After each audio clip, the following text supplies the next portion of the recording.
व्याधि स्तयान संचय प्रमाद आलस्य अविरति भ्रांति दर्शन अलब्ध भूमिकत्व अनवस्थित्वानि। तो बेटी के होने के बाद फिर जॉब छोड़ने को डिसाइड किया। खाली आप एक पेपर लीजिए, पेन लीजिए और उसके ऊपर लिखना शुरू कीजिए कितना समय आपका कहाँ जा रहा है। ये सबसे जो महत्वपूर्ण है वो सूर्य नमस्कार है। देखिए, मेडिटेशन का मतलब क्या है? मेडिटेशन का मतलब है बीइंग इन द मोमेंट। जिस सेफ्टी कैंपेन्स हम लोगों ने रन किए, काफी एनजीओज के साथ हमने काम किया। Welcome to Juke for Life Social. नमस्कार दोस्तों, मैं जूट वाली अंजलि आज फिर स्वागत करती हूँ आपका अपने अगले पॉडकास्ट में जूट फॉर लाइफ सोशल के। और आज मिलवाने जा रही हूँ आपको प्राची जैन जी से, जो कि फाउंडर है योग शिखा ट्रस्ट की, एक योगाचार्य भी हैं, एक बाइकर भी है और महिला सशक्तिकरण के लिए बहुत सारे काम कर रही हैं। योग के जरिए महिलाओं को घर से बाहर निकालना, उनको आत्मनिर्भर बनाना भी इनका एक मुद्दा है काम करने का। बाइकर बनकर ये दिखाना चाहती हैं कि महिला कितना सशक्त हो सकती है, महिलाओं के लिए अलग अलग तरीके से ये काम कर रही हैं। तो आज आपसे प्राची जी, आपका बहुत बहुत स्वागत है जूट फॉर लाइफ सोशल में। और आपसे बहुत कुछ सीखना है, बहुत कुछ मोटिवेशन चाहिए, क्योंकि आजकल की दिनचर्या में हम लोग 1-2 दिन, 4 दिन, 5 दिन, 1 महीना तो कर लेते हैं योगा, लेकिन उसके बाद शायद कहीं ना कहीं नहीं हो पाता। नहीं, और लगता है कि 1 महीना कर लिया, कुछ नहीं हुआ तो अब आगे क्या होगा। हाँ। तो ये एक बहुत बड़ा सच्चाई कह लीजिए, सबके दिमाग में चलती है, या मिथ कह लीजिए। तो इस पर मैं शुरुआत करूंगी। आपका पहले तो बहुत बहुत स्वागत है। Thank you Anjali, thank you so much. और इसी विषय से शुरू करते हैं कि ये 1 महीने का योगा करने के बाद आगे क्या किया जाए और इसको कैसे कंटिन्यू रखा जाए, ये बताइए। तो एक्चुअली अंजलि जी, आपका सवाल बिल्कुल जायज़ है और ये प्रॉब्लम बहुत सारे लोगों की है। जो हमारे स्टूडेंट्स भी आते हैं, ऑनलाइन ऑफलाइन स्टूडेंट्स भी हैं, और हम गेस्ट लेक्चर्स भी लेते हैं, वहाँ पे भी ये सवाल बहुत उठता है कि हम 1 महीने 2 महीने के बाद नहीं कर पाते हैं। तो हमें इसका रूट कॉज समझना ज़रूरी है। तो उसके लिए मैं आपको थोड़ा सा अपने संस्कृति में लेके जाऊँगी। जब हमारे महर्षि पतंजलि हुए थे तो उन्होंने योग को पहली बार एक सिस्टमैटिक तरीके से पेश किया था और अक्षर दिए थे योग को पतंजलि योग सूत्र में। तो उन्होंने एक सूत्र दिया है जिसमें उन्होंने 9 कारण बताए हैं जिसकी वजह से हम योग को कंटिन्यू नहीं कर पाते। तो सूत्र ऐसा है: व्याधि स्तयान संचय प्रमाद आलस्य अविरति भ्रांति दर्शन अलब्ध भूमिकत्व अनवस्थित्वानि। आंसर इसको मैं आपको शॉर्ट में समझाऊंगी। या तो आपको कोई बीमारी है, या मेन जो रीजन इसमें से निकल के आते हैं कि जब हमको कोई इम्पैक्ट नहीं दिखता है तो हम बैकआउट कर जाते हैं, या आलस की वजह से हम लोग बैकआउट कर जाते हैं, या किसी भ्रम में आकर, जैसे हमने 1 महीना किया, बाद में आप में कोई फर्क तो दिख नहीं रहा है, आप तो योगा करती हैं, आप में कुछ तो भ्रम की स्थिति पैदा हो गई और हम बैकआउट कर गए। तो ये कुछ रीजन होते हैं। और एक जो सबसे बड़ा रीजन है वो ये है कि हम योग को एक अलग सी एक्टिविटी के तौर पे ले रहे हैं। जैसे हमको कहीं मार्केट जाना है तो हमें प्लानिंग करनी है कि हमें इस दिन मार्केट जाना है, फिर हमें वापस आना है, ये शॉपिंग है। तो ये एक एडिशनल एक्टिविटी है, और योग को भी हम एक एडिशनल एक्टिविटी अपनी लाइफस्टाइल में ले रहे हैं। तो इसी चीज से हमको बाहर निकल रहे हैं। जैसे हम खाना खा रहे हैं, हम पानी पी रहे हैं, हम नहा रहे हैं, हम फ्रेश हो रहे हैं, हम अपने बच्चों के साथ खेल रहे हैं, उसी तरीके से हमको योग को एक लाइफस्टाइल के रूप में लेना है। हमको ये सोचकर योग की शुरुआत करनी ही नहीं है कि हम 2 महीने के लिए करेंगे, 6 महीने के लिए करेंगे, 10 महीने के लिए करेंगे। नहीं, हमको ये सोचना है ये हमारा लाइफ टाइम प्रोसेस है। अब ये हमारे जीवन में आ गया, अब ये नहीं जाएगा। और दूसरी चीज, अगर मान लीजिए 1 महीने बाद आपको लगता है आप नहीं कर पा रहे, आप कोई बात नहीं, 2-3 दिन का ब्रेक ले लो, वापस आ जाओ, ब्रेक ले लो, वापस आ जाओ। तो जाके लौटिए, जाके लौटिए, जाके लौटिए। एक समय ऐसा आएगा कि आप उस स्थिति से बाहर निकल लौट नहीं पाएंगे। आप बाहर निकल ही नहीं पाएंगे, आप सिर्फ योग में रह जाएंगे। तो ये कंसिस्टेंसी, थोड़ा हमको अनुशासन बनाए रखना चाहिए।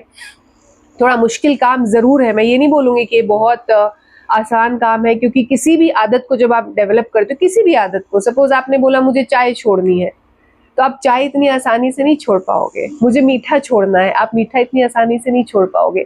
उसके लिए आपको प्रयास करना पड़ेगा, उसके लिए आपको अपने मन को पक्का करना पड़ेगा, आपको दृढ़ निश्चय करना पड़ेगा। बार बार आप पीछे हटोगे उस चीज से, लेकिन आपको वापस उस रास्ते पे चलना पड़ेगा। सेम विद योग, आप बार बार पीछे हटोगे लेकिन बार बार आपको आगे बढ़ना पड़ेगा। तो ये अनुशासन जीवन में बहुत जरूरी है। जी, आपने योग की स्टडी की, मैंने देखा आपने पीएचडी भी शायद किया है योग से ही। जी जी। तो उसके बाद कॉर्पोरेट लाइफ कैसे अपना ली? और कॉर्पोरेट नहीं, लाइफ कॉर्पोरेट एक्चुअली अपना ही नहीं, कॉर्पोरेट मैंने छोड़ दिया। मैं थोड़ा आपको पास्ट में लेके जाती हूँ। 2004 में मैंने अपनी MBA कंप्लीट की थी और 2006 से मैंने अपनी जॉब स्टार्ट कर दी थी। 2006 से 2017 तक 11-12 इयर्स तक मैंने कॉर्पोरेट में जॉब किया। उसके बाद मेरी बेटी हुई 18 में, तो फिर जॉब में मज़ा नहीं आया, क्योंकि कॉर्पोरेट का क्या है, सुबह जाइए शाम तक ऑफिस में, फिर उसके लिए टाइम नहीं निकल पा रहा था। तो कहीं ना कहीं अपने आप में एक गिल्ट फील भी था। और योग में मेरी रुचि हमेशा से रही है। उसका कारण ये था कि मैं एस्थमेटिक पेशेंट रही हूँ हमेशा से, सिंस माई चाइल्डहुड। और उसकी वजह से मैंने बहुत चैलेंजेस भी फेस किए। बहुत सारे मेरे शौक थे, करियर को लेके भी मेरे कुछ प्लान थे जो फॉलो नहीं हो पाए। तो उसको क्योर करने के लिए योग मैंने स्टार्ट किया था अराउंड 15-16 साल की उम्र से। तो योग तब से है मेरी लाइफ में। कभी लेकिन मैंने ये नहीं सोचा था कि मैं योग को एज अ प्रोफेशन लूंगी, ये तो पूरा डिस्टाइंड था अंजलि जी। ये डिस्टाइंड था। तो बेटी के होने के बाद फिर जॉब छोड़ने को डिसाइड किया। योग में फिर से मैंने अपनी पढ़ाई शुरू की। 2018 में मैंने अपनी मास्टर्स की। उसके बाद 2021 में मैंने अपना UGC नेट क्लियर किया और 2023 से मैं PhD में एनरोल हूँ and final submission is like July में मेरा फाइनल सबमिशन है। And this is the journey. योगाचार्य से बाइकर, ये क्या कॉम्बिनेशन था? बाइकर भी एक बहुत जबरदस्त कॉम्बिनेशन है ये, क्योंकि 2015 के अराउंड 12-13 के अराउंड बाइकिंग की हम लोगों ने शुरुआत की थी। तो बाइक तो हम लोग मतलब मेरा एक ग्रुप है, लेकिन अब धीरे धीरे सब ये होता है ना, किसी की शादी हो गई, किसी के बच्चे हो गए, अब हर कोई वो गट्स भी नहीं ला पाता कि परिस्थितियां ऐसी होने के बाद भी अपने पैशन को फॉलो करे। तो बाइकरनी के नाम से हम एक ग्रुप चलाते थे, अभी भी है ये ग्रुप, लेकिन मेंबर्स थोड़े कम हो गए हैं। तो अब सोलो राइड के ऊपर हम लोग ज़्यादा, मतलब मैं ज़्यादा विश्वास रखती हूँ। तो हम लोगों ने काफ़ी राइड की और रोड सेफ्टी कैंपेन्स हम लोगों ने रन किए, काफ़ी NGOs के साथ हमने काम किया और महिला सशक्तिकरण के लिए काम किया। तो उस टाइम पे बाइकर्स बहुत कम होते थे, महिला बाइकर्स बहुत कम होते थे। और ये किस टाइम की बात है? ये अराउंड 2012 की बात है। आज से आप मान लीजिए लगभग 13-14-15 साल पहले की बात है। तो महिला, तो हम लोग काफ़ी, हम लोगों को देख के जब हम लोग निकलते थे सड़कों पे, तो लोग बाग देखते थे, सुनते थे कि हम कुछ बोल रहे हैं तो सुन ले। तो हमें लगा इस चीज़ को क्यों ना एक सोशल अवेयरनेस के रूप में काम किया जाए। तो रोड सेफ्टी के लिए हम लोगों ने बहुत काम किया, वुमेन एम्पावरमेंट के लिए बहुत काम किया। बाइकर जर्नी अभी भी चल रही है, वो रुकी नहीं है। तो अभी बेटी के रहते हुए कैसे संभव हो पाता है? हाँ, ये इस चीज़ के लिए मैं बोलूँगी कि मैं बहुत ब्लेस्ड हूँ, क्योंकि मेरी फैमिली मेरे साथ पूरे सपोर्ट में है। इन-लॉज हैं, साथ में हस्बैंड है, they are in full on support. Whatever I am doing, मैं ये बोलती हूँ कि मैं उनके साथ की वजह से ही कर पा रही हूँ। आज भी समाज में काफ़ी काम कर रहे हैं योग को अपना रास्ता बनाकर। तो ये उन्हीं का सपोर्ट है कि मैं घर से निकलती हूँ तो मेरे को ये संतुष्टि होती है कि मेरी बेटी उनके साथ है, दादा दादी के साथ है। तो उनके सपोर्ट के बिना तो बिल्कुल कुछ नहीं हो सकता। मैं तो हर महिला से यही बोलती हूँ कि अगर थोड़ा एडजस्टमेंट आप कर रहे हो, क्योंकि एडजस्टमेंट तो आपको करना ही है, आप जॉब में भी करते हैं तो थोड़ा घर में भी करिए और एक अच्छा माहौल बना के रखिए, अच्छे संबंध बना के रखिए। तो जब घर का माहौल अच्छा होता है ना, तो आपके अंदर एनर्जी अलग तरह की होती है, आप बिल्कुल कॉन्फिडेंस के साथ घर से बाहर निकलते हो। तो इसलिए बेटी मेरी बहुत साथ देती है, 8 साल की है वो अभी, और साथ में योगा करती हैं तो उनको भी आनंद आता है। तो अब मुझे लग रहा है भाभी योगा टीचर हो गई है अभी, परमात्मा की जैसी जी इच्छा। जी, क्योंकि मैंने उसको देखा सूर्य नमस्कार पूरा करते हुए। हाँ जी, बहुत ही अमेजिंग करती है। नृत्यांगना भी बन रही है शायद, धीरे धीरे कर रही है, सीख रही है। प्राची जी, आजकल बहुत ज़्यादा मेंटल स्ट्रेस जो है लोगों को खाया जा रहा है, बिल्कुल। जीवन शैली पर इफेक्ट हो रहा है उनके, तो उसको ठीक करने के लिए मेडिटेशन एक अच्छा ज़रिया है, उसको शांत करने के लिए, दिमाग को शांत करने के लिए। लेकिन आपको क्या लगता है मेडिटेशन के बारे में, क्या ऐसे मिथ हैं जो चल रहे हैं जो लोगों को मेडिटेशन नहीं करने देते और कंसंट्रेशन भी नहीं हो पाता? हाँ। जी। तो मेडिटेशन को लेके सबसे बड़ा मिथ अंजलि जी ये है कि मेडिटेशन का मतलब लोगों ने ये समझ लिया है कि हमें एक स्पेसिफिक आसन में बैठना है और अपने विचारों के प्रवाह को रोक देना है, जबकि विचारों के प्रवाह को रोकना सबसे सबसे गलत है। जो विचार एक एनर्जी है और एनर्जी कभी रुकती नहीं है। जी। जैसे हमने साइंस में एक पढ़ा है ना, ऊर्जा का जो सिद्धांत है कि आप ऊर्जा को ना तो पैदा कर सकते हैं ना नष्ट कर सकते हैं, उसे एक रूप से दूसरे रूप में स्थानांतरित। तो सेम यही जो हमारा कॉन्सेप्ट है, ये हमारे मेडिटेशन का कॉन्सेप्ट है। थॉट्स एनर्जी है, जो चीज दिखती नहीं है लेकिन काम करती है वो एनर्जी है, जिसको आप छू नहीं सकते, महसूस कर सकते वो एनर्जी है। तो ये जो ऊर्जा है, विचारों की जो ऊर्जा है, इसको रोकना नहीं है, इसको पहले ऑब्जर्व करना है। Observe every thought that is coming going, coming going, coming going, let them come, let them go, let them come, let them go, and just be an observer. बैठ के देखो क्या चल रहा है, अच्छा इस समय ये सोच रही हो। धीरे धीरे धीरे धीरे वो जो थॉट से बहुत ज्यादा दिमाग भरा रहता है ना, वो खाली होना शुरू हो जाए। कितना सोच लें। ये आज आपने पहली बार कोई नई बात बताई है, क्योंकि लोग तो कहते हैं ध्यान लगा के बैठो और कुछ सोचना नहीं है, तो कैसे दिमाग का हम लोग समझ ही नहीं पाते हैं कि दिमाग की बत्ती को कैसे बुझा दें। नहीं बुझा सकते, नहीं बुझा सकते, बुझ ही नहीं सकती है, ऊर्जा को आप रोक ही नहीं सकते। तो मतलब धीरे धीरे वो थॉट्स आने बंद हो जाएंगे, धीरे धीरे वो एनर्जी चैनलाइज हो जाएगी, एक रूप से दूसरे रूप में रूपांतरित हो जाएगी। और वो एक रूप है जो अभी हमारा है, जो हमारा स्ट्रेसफुल थॉट प्रोसेस है। धीरे धीरे धीरे जब हम ध्यान लगाते हैं तो एनर्जी कन्वर्ट हो जाती है पॉजिटिविटी में। जी। फिर जो आप सोचेंगे भी ना, तो वो इतना सकारात्मक होगा कि वो आपकी लाइफ को एक कदम आगे ही बढ़ाएगा, एक पॉजिटिव डायरेक्शन में। और मेडिटेशन का ये है कि आप जैसे पढ़ भी रहे हो, पढ़ रहे हैं, पढ़ते पढ़ते चलिए थोड़ा बोर हो गए हैं, आंखें बंद करके बैठ जाइए, दैट्स ऑल। उस आंखें बंद करके बैठने में जो आपने पढ़ा है वो सारा आपके दिमाग में जिस टाइम घूम रहा है, that is also a state of meditation. देखिए मेडिटेशन का मतलब क्या है? मेडिटेशन का मतलब है बीइंग इन द मोमेंट। जिस मोमेंट में आप हो उस मोमेंट में आप पूरी तरह से रहो, पूरी तरह से। अब वो मोमेंट आपका, आप डांस कर रहे हो, आप देखो कि जितनी देर कोई डांस कर रहा है उसका स्टेट ऑफ माइंड देखिए, कुछ और नहीं सोचता, काम, रिलैक्स, बिल्कुल ट्रांस में। ऐसा और ना कुकर की सीटी, ना बच्चों की पढ़ाई, ना पतिदेव का खाना, कुछ दिमाग में नहीं आएगा, ना ड्राइविंग, ना ऑफिस, कुछ नहीं। So that is also a state of meditation. ऐसा स्विमिंग करते वक्त भी होता है। कुछ भी आप एक्टिविटी करेंगे, जिस मोमेंट में आप पूरी तरह से, जहां पे आप अपने आप को भी भूल जाए, हर वो क्षण मेडिटेशन का मोमेंट है। आप कारीगरों को देखिए, जब कारीगर, आप तो बहुत सारे कारीगरों के साथ आप काम करती हैं, जब वो काम कर रहे हैं, जब उनका ध्यान मगन हो जाते हैं, वो मगन है, उनको अपने शरीर की भी सुध नहीं है। That is also a state of meditation. तो इसका जब एडवांस में हम थोड़ा चले जाते हैं तो हम पोस्चर में बैठते हैं, आसन में बैठते हैं और किसी एक ऊर्जा पे हम ध्यान केंद्रित करते हैं।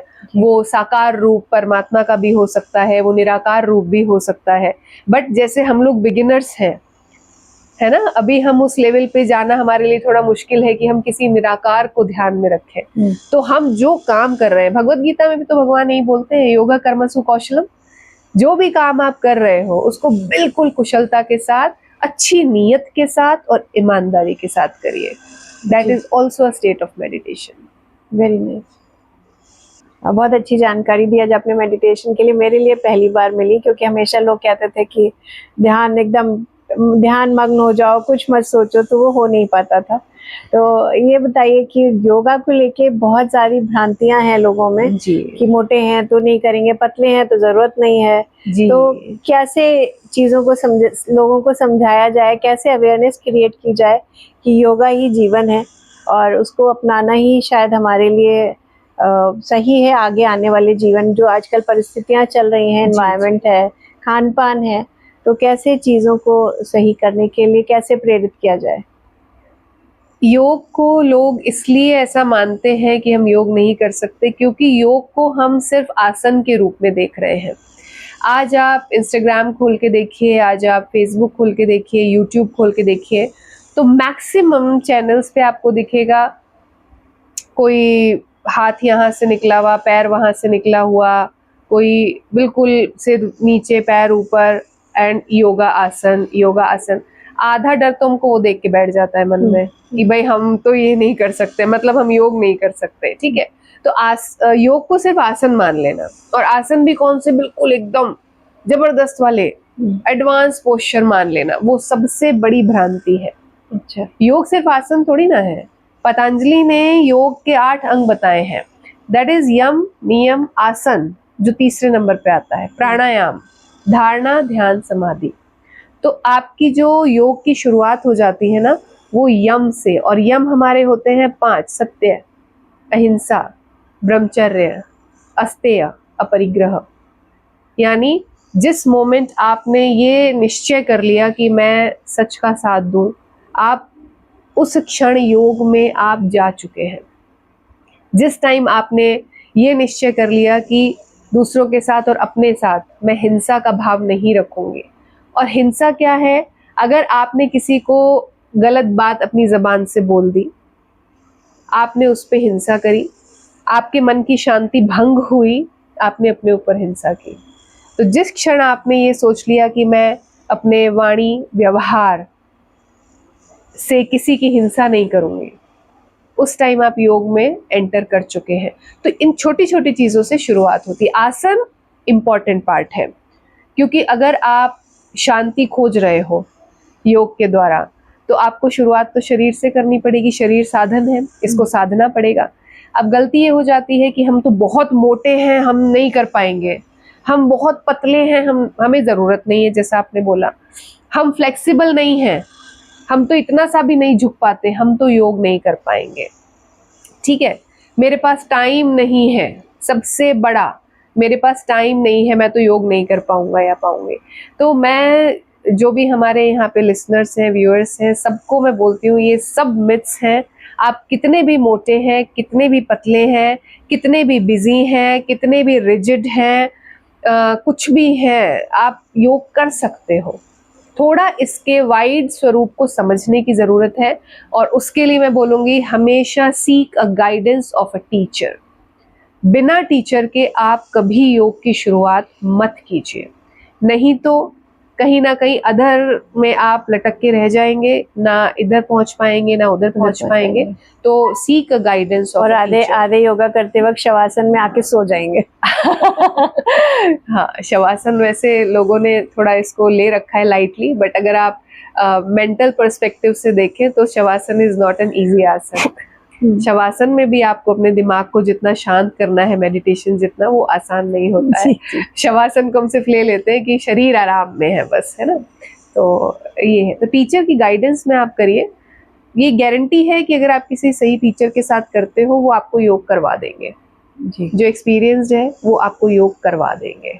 और एक और मैं बोलूँगी कि प्लीज़ यूट्यूब को, इंस्टाग्राम को, किसी भी सोशल मीडिया को ब्लाइंडली फॉलो ना करें, क्योंकि योग में अगर आप आसन कोई सिद्ध कर रहे हैं, आसन कर रहे हैं, अगर वो गलत तरीके से हुआ तो आपको जिंदगी भर उसका खामियाजा भुगतना पड़ सकता है जी। तो दोस्तों, इस बात को ध्यान रखिए कि सोशल मीडिया को अपना टीचर, गुरु ना बनाएं योगा करने के लिए। बिल्कुल नहीं बनाए।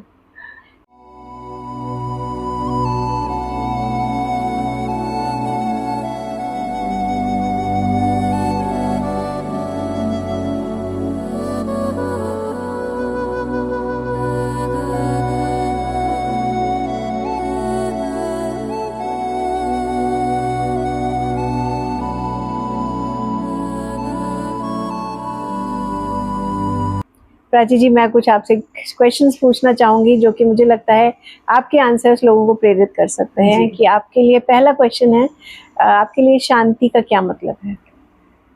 शांति का मतलब है एक्चुअल में समभाव हो जाना, जो वाकई में थोड़ा सा मुश्किल काम है, बहुत सालों की साधना लगती है, फिजिकल मेंटल। समभाव हो जाना यानी आपको ना तो दुख में बहुत ज्यादा दुख महसूस हो रहा है, ना आप सुख में एकदम उछल के खुश हो रहे हो। एक समभाव की स्थिति जब आ जाती है तो वो ही शांति है। उसके अलावा कोई शांति नहीं है, ना कोई समान शांति है, ना कोई व्यक्ति शांति है, कुछ नहीं है। आप अपने आप में ही शांति है। तो वो संभाव की स्थिति जो है वो शांति है। भगवान श्री कृष्ण ने गीता में इसको बहुत डिटेल में दूसरे अध्याय में समझाया है और स्थित प्रज्ञ बोला गया है। स्थित प्रज्ञ जो संभाव की स्थिति में, तो इस स्थिति में जिस दिन आ जाएंगे उस दिन शांति शांति है। ऐसी कौन सी एक आदत है या एक बात है जो कि आप लोगों में समझाना चाहेंगी, लोगों को बताना चाहेंगी योगा के बारे में? अनुशासन बना के रखिए। निरंतरता, अनुशासन ये बना के रखना है। और ये केवल योग के लिए नहीं, ये जीवन की हर आदत के लिए जरूरी है।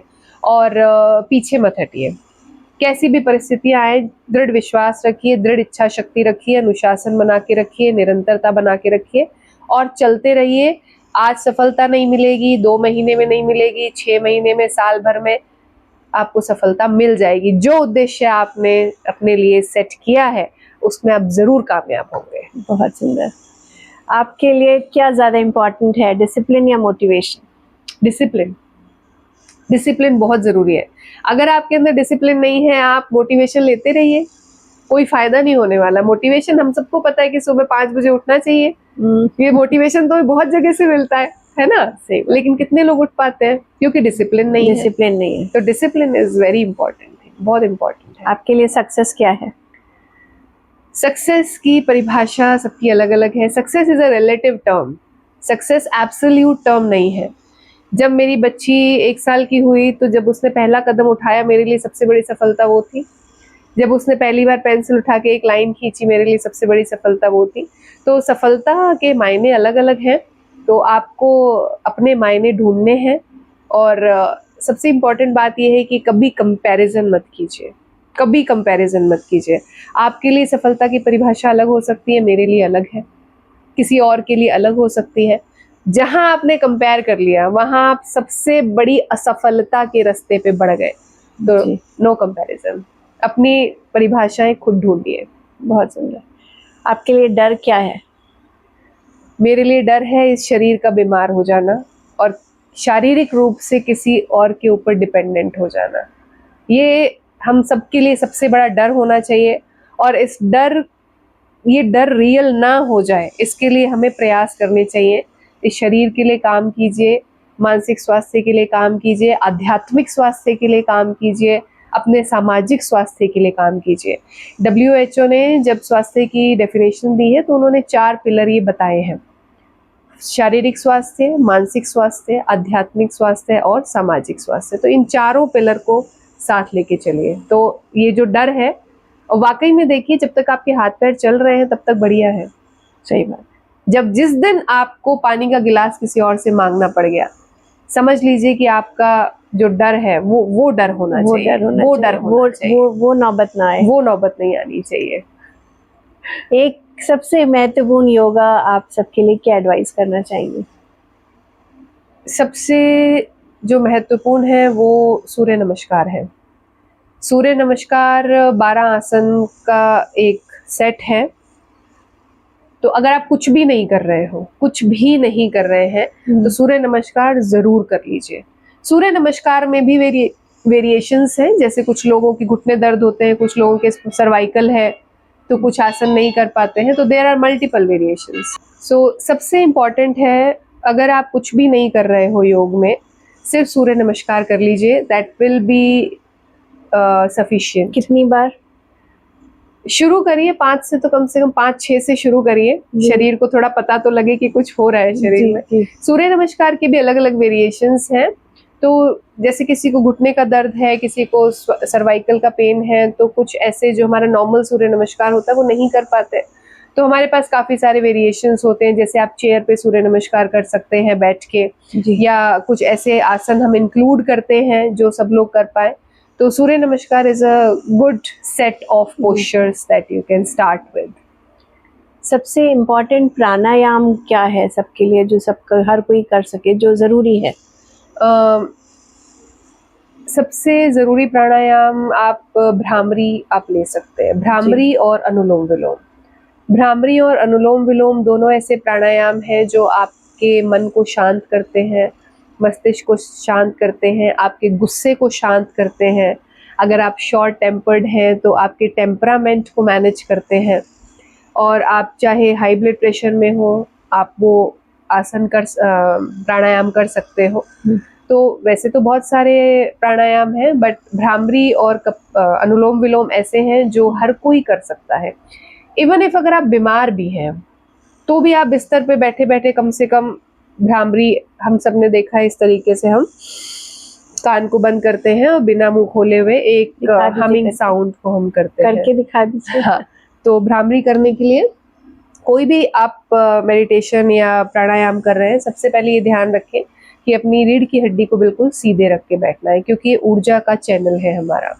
दूसरा, शोल्डर्स को हमेशा रिलैक्स करके रहिए। चेहरे पर एक सौम्य भाव, आनंद का भाव हो।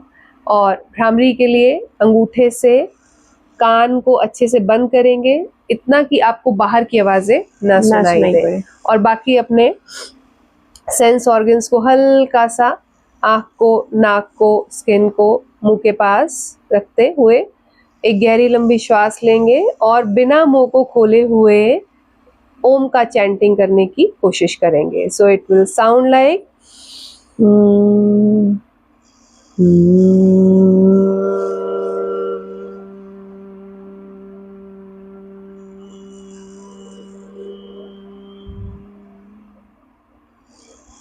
That way.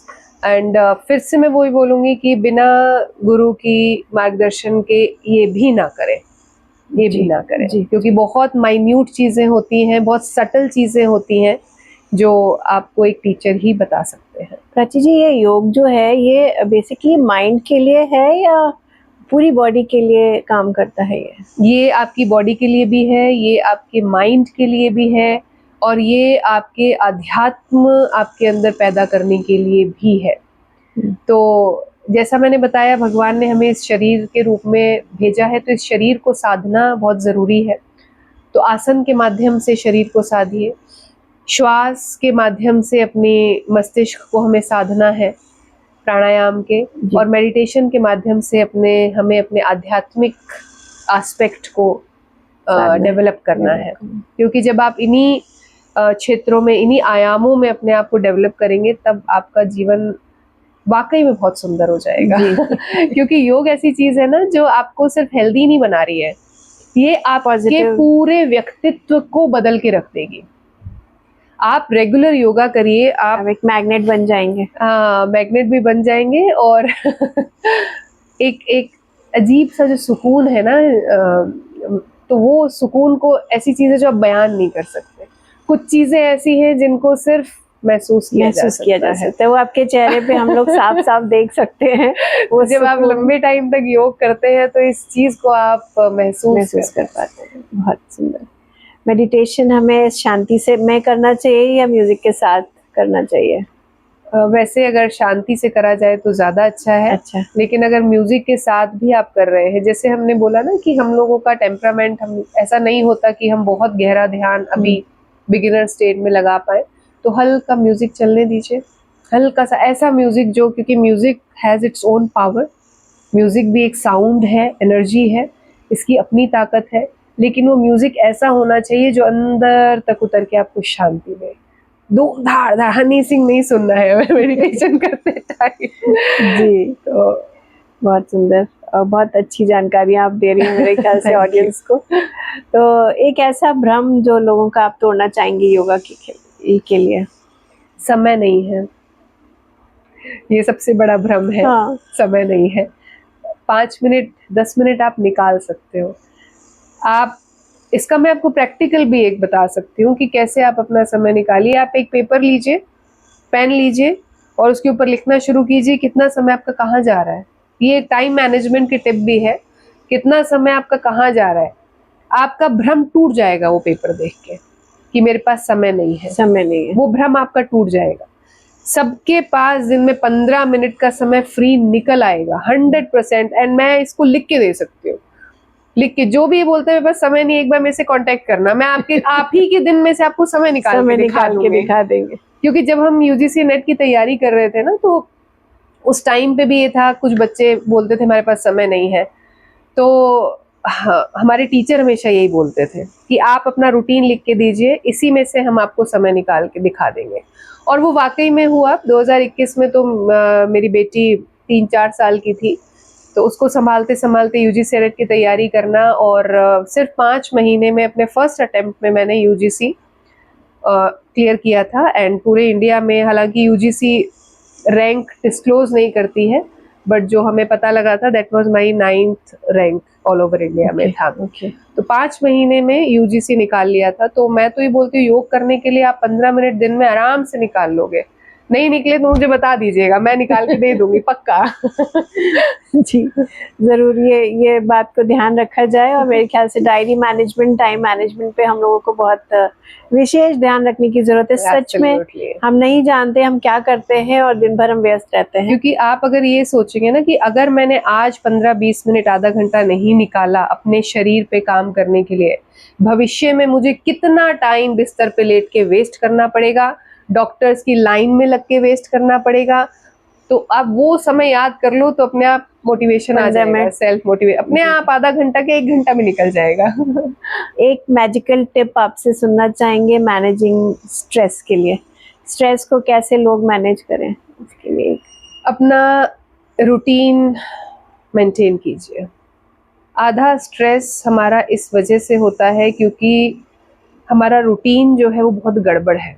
एंड आप यकीन मानिए या ना माने, लेकिन इस रूटीन मैनेजमेंट का आपके स्ट्रेस मैनेजमेंट से सीधा सीधा संबंध है। आप एक बार अपना रूटीन मेंटेन करिए। जैसे अब छोटा सा एग्जांपल है, लोग बोलते हैं हम 5 बजे उठेंगे, 6 बजे उठेंगे। अब आपने ये तो डिसाइड कर लिया मैं 5 बजे उठूंगी, लेकिन आप सो रहे हो रात को 12 बजे, आप मोबाइल देख रहे हो 12 बजे तक। आप ये बोली, आप स्टेटमेंट चेंज कर दो। मैं कह रही हूँ आप ये बोलिए ही मत मुझे 5 बजे उठना है, मैं बोल रही हूँ आप ये बोलिए मुझे 9 बजे सोना है। आप 9 बजे, आपकी बॉडी की डिमांड है, 6-7 घंटे से ज्यादा आपकी बॉडी नहीं सोएगी, आप ऑटोमेटिकली सुबह 5 बजे उठ जाओगे। तो मैं तो सबको बोलती हूँ कि आप ये स्टेटमेंट ही चेंज कर दो कि मुझे सुबह 5 बजे उठना है। आप स्टेटमेंट बदल दो, मुझे रात को 9 बजे सोना है, 9 बजे, सब चेंज हो जाएगा। तो अपना रूटीन जब आप सेट करेंगे तो स्ट्रेस आपका धीरे धीरे धीरे धीरे, और उसके साथ आप योग को, प्राणायाम को, मेडिटेशन को जीवन में उतारिए। और सबसे बड़ी बात, जो चीज़ आपको पसंद है एक्चुअली में करनी, आपको म्यूजिक पसंद है, आपको लिखना पसंद है, शायरी पसंद है, गाना पसंद है, स्पोर्ट्स पसंद है, जो समय के साथ हम भूल जाते हैं एक्चुअली, उसको वापस अपने जीवन में ले आओ। आपका स्ट्रेस बहुत रिड्यूस हो जाएगा। प्राची जी, हम महिलाएं जो है सब कुछ सबके लिए करते हैं, लेकिन अपने बारे में सबसे आखिरी में सोचते हैं। और जब सीमा से या सहने के शक्ति बाहर हो जाती है बात, तब हम सोचते हैं कि हाँ अब डॉक्टर के यहाँ चलते हैं। और ये सबके साथ होता है, मैं भी करती हूँ, शायद कहीं ना कहीं आप भी करती होंगी। तो इसके लिए क्या किया जाए, क्योंकि महिलाओं को समझाना तो बहुत मुश्किल है। हाँ। हम ये बात मान सकते हैं और हम करते अपने मन की है, लेकिन हम इस चीज़ को, इस आदत को कैसे अपनाएं कि हम हैं तभी सब कुछ है। हाँ। सभी चीज़ें सही चल रही हैं। तो ये चीज़ तो आपकी बिल्कुल ठीक है, महिलाएं घर में सबके लिए करेंगी, सबकी पसंद का खाना बनेगा, लेकिन अपने लिए कुछ नहीं होता है। तो आप ये एक थॉट प्रोसेस देखिए, everything starts with a thought. Everything, आपका कोई एक्शन भी होगा ना, वो भी पहले यहाँ होगा, फिर उसका मैनिफेस्टेशन होगा। तो महिलाओं को मैं ये बोलना चाहती हूँ, आप चलिए अपने लिए नहीं कर रही, आप ये सोच लीजिए कि अगर मैं बीमार हो गई तो मेरी सेवा घर वाले लोगों को करनी पड़ेगी। आप ऐसा सोच लो, ये सोच के आप शुरू कर दो, है ना। और अपने आप को प्यार करिए, अपने आप को प्यार करिए जैसे आप अपने हस्बैंड को प्यार करते हो। या लड़कियां हैं जैसे बॉयफ्रेंड है, गर्लफ्रेंड, बॉयफ्रेंड से उनको मोहब्बत करते हैं, तो हर टाइम क्या होता है, आप क्या खाओगे, आपके लिए मैं क्या बनाऊं, है ना, आपने खाना खाया कि नहीं खाया, आप टाइम से सोए कि नहीं सोए, चलिए मोबाइल बंद करिए, जल्दी से सो जाइए। ये कॉन्वर्जेशन है, ये कॉन्वर्जेशन अपने साथ करना शुरू करें। अपने से पूछिए, क्या मैंने समय पे खाना खाया, क्या मैंने हेल्दी फूड खाया, नहीं मुझे अनहेल्दी फूड नहीं खाना, क्या मैं समय पे मोबाइल बंद करके सो जाऊं। तो सबका ध्यान रखो, अच्छी बात है, ये हमारी एक प्रकृति है कि हम सबका ध्यान रखते हैं, लेकिन सबसे पहले अपने आप को प्रायोरिटी दीजिए, क्योंकि अगर आप स्वस्थ नहीं हो फिजिकली या मेंटली तो आप घर में किसी को भी स्वस्थ नहीं रख पाओगे, नहीं रख पाएंगे। और दूसरा, मेरी महिलाओं से ये एक अपील है कि अपने समय का सदुपयोग करिए। बहुत हमारे पास दिन में खाली समय, स्पेशली जो होम मेकर्स हैं उनके लिए, कि समय का सदुपयोग करिए। जो आप टीवी सीरियल देख रहे हैं, थोड़ा अगर हो पाए, मेरी पर्सनल राय है, this is not generalised statement, मेरी पर्सनली राय है कि उस समय को कुछ पढ़ने में व्यतीत कीजिए।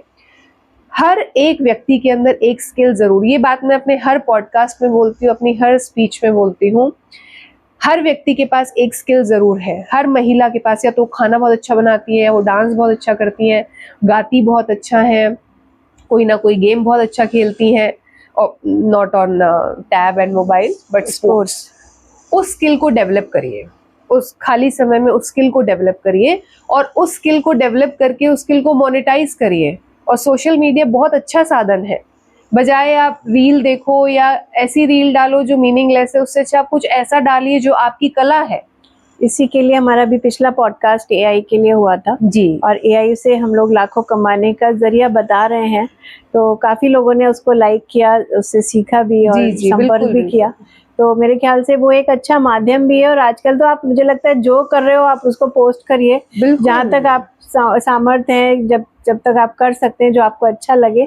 और वो भी एक स्ट्रेस रिलीविंग का बहुत अच्छा जरिया है। एक उसको आप पॉजिटिवली, खाना बहुत अच्छा बनाते हो तो आप क्यों नहीं ऑनलाइन पॉजिटिव अपनी बातों को फैलाना, समाज तक ले जाना, मेरे ख्याल से एक बहुत अच्छा जरिया, बहुत अच्छा। अपनी स्किल है उसको पहचानिए, डेवलप करिए, और सिर्फ डेवलप करने तक मत रुकिए, उसको मोनेटाइज करने के साधन ढूंढिए। बहुत बार ये भी हो जाता है, अरे ये तो बहुत लोग ऐसा काम कर रहे हैं, ऐसा कुछ नहीं है, कुछ नहीं है। आप घुसिए उस लाइन में, आप अपने आप रास्ता बनाएंगी, और रास्ता बनता है। और वो बोलते हैं ना कि जब आप शिद्दत से किसी काम में लगते हो तो पूरी सृष्टि आपको उस रास्ते पे बढ़ाती है, और ये बिल्कुल हकीकत बात है, बिल्कुल हकीकत बात। जब मैंने योग अपना जब जॉब छोड़ी थी, that was a very difficult decision, because मैं एक बहुत अच्छे लेवल पे काम कर रही थी। That was a very difficult decision. तो मुझे भी कहीं ना कहीं था कि मैं योग को पता नहीं प्रोफेशन बना पाऊंगी कि नहीं बना पाऊंगी, लेकिन फिर मैंने बोला कि नहीं, अब करना है सो करना है, करना है तो करना है। बस वो वहीं से जॉब छोड़ने का और योग को शुरू करने का, और धीरे धीरे धीरे धीरे जब आप घुसते हैं ना चीज़ों में, तो परमात्मा आपको ज़रूर सपोर्ट करता है। ये बताइए, एक लास्ट मेरा क्वेश्चन है, क्या योग से किसी की बुरी लत वगैरह भी छुड़ाई जा सकती है, जैसे कि नशा करना, आजकल शराब जो एक बहुत बड़ी वो हो गई है, तो क्या कोई योग एक ऐसा जरिया हो सकता है कि उन्हें योग की लत लगवा दी जाए और ये काम छूट जाए? ये बिल्कुल संभव है, लेकिन इसके लिए पहले तो परिवार का साथ बहुत ज़रूरी है। परिवार का साथ बहुत ज़्यादा ज़रूरी है, और व्यक्ति की अपनी दृढ़ इच्छा शक्ति बहुत ज़रूरी है। स्लो प्रोसेस है, देखिए योग इज़ अ स्लो प्रोसेस, ये अंदर तक काम करता है लेकिन बहुत धीरे काम करता है। तो ये संभव है, लेकिन समय लगेगा, और परिवार के सहयोग के बिना ये नहीं हो पाएगा। और फिर डिपेंड करता है कि किस लेवल का एडिक्शन है, किस लेवल का। जैसे बच्चों में मोबाइल का आजकल एडिक्शन है, इसको आप आराम से योग से रिप्लेस कर सकते हैं। अच्छा। इसे किया जा सकता है। लेकिन अगर वो एडिक्शन इस लेवल का पहुंच चुका है कि आपको फिर कोई क्लिनिकल हेल्प की ज़रूरत है, तो योग एज एन इंटरवेंशन काम कर सकता है। प्रॉबेबली सोल रूप में काम ना कर पाए, तो ये देखना पड़ता है कि किस लेवल का एडिक्शन है, कहाँ तक पहुंच चुका है ये। जी, ठीक है। योग शिखा ट्रस्ट क्या करता है? बहुत सुंदर नाम रखा आपने। बेटी का नाम शिखा है क्या? नहीं, ये योग शिखा एक उपनिषद का नाम है, एक योग उपनिषद है, उसका नाम है योग शिखा, जिसकी सीख से मैं काफ़ी प्रभावित हूँ, तो उसी पे मैंने योग शिखा ट्रस्ट रखा। हम लोग योग के प्रचार प्रसार के लिए काम करते हैं। महिलाओं को हम स्पेसिफिकली हम लोग हमारा जो टारगेट ग्रुप है वो महिलाएं हैं। ऑनलाइन ऑफलाइन क्लासेस के माध्यम से हम लोग योग सिखाते हैं, प्लस हम स्कूल्स कॉलेजेस में सेशंस कंडक्ट करते हैं अवेयरनेस के साथ, प्लस प्रैक्टिकल के साथ।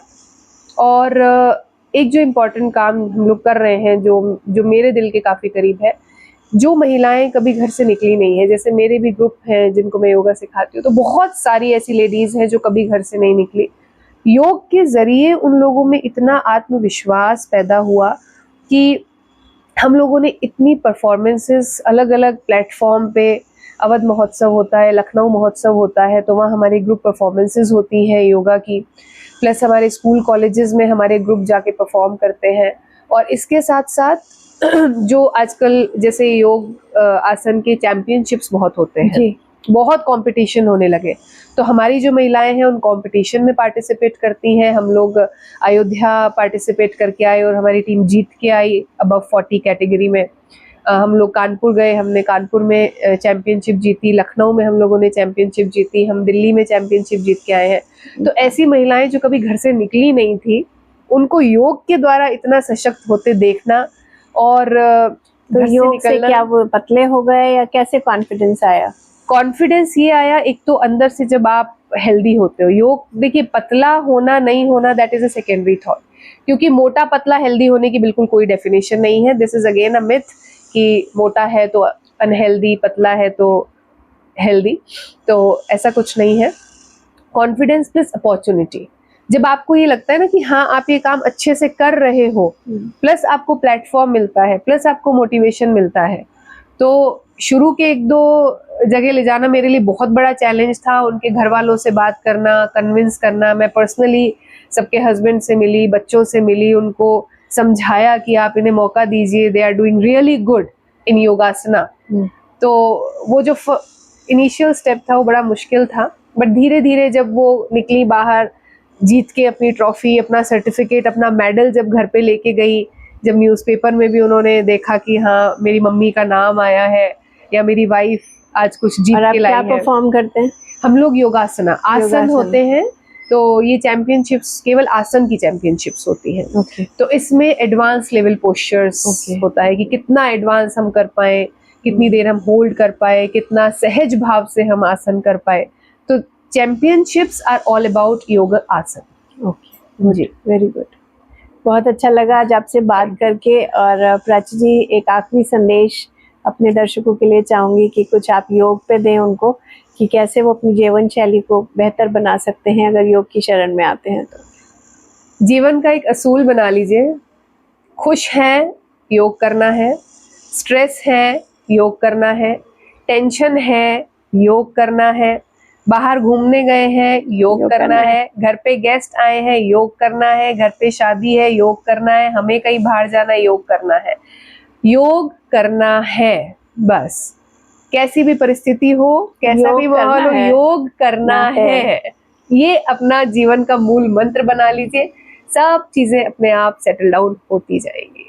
बहुत सुंदर, बहुत ही बढ़िया बात कही है। थैंक यू सो मच, बहुत अच्छा लगा आज आपसे बात करके। और दोस्तों, अगर आपको ये वीडियो हमारा पसंद आया हो तो ज़रूर ज़्यादा से ज़्यादा लोगों तक योग का प्रचार प्रसार करने में हमारी मदद करें, लोगों तक पहुंचाएं और कमेंट करके ज़रूर बताएं कि आपको कैसा लगा प्राची जी का योग शिखा ट्रस्ट की बातें और उनका अनुभव। मैं जूट वाली अंजलि, थैंक यू, आपका बहुत बहुत धन्यवाद। Thank you.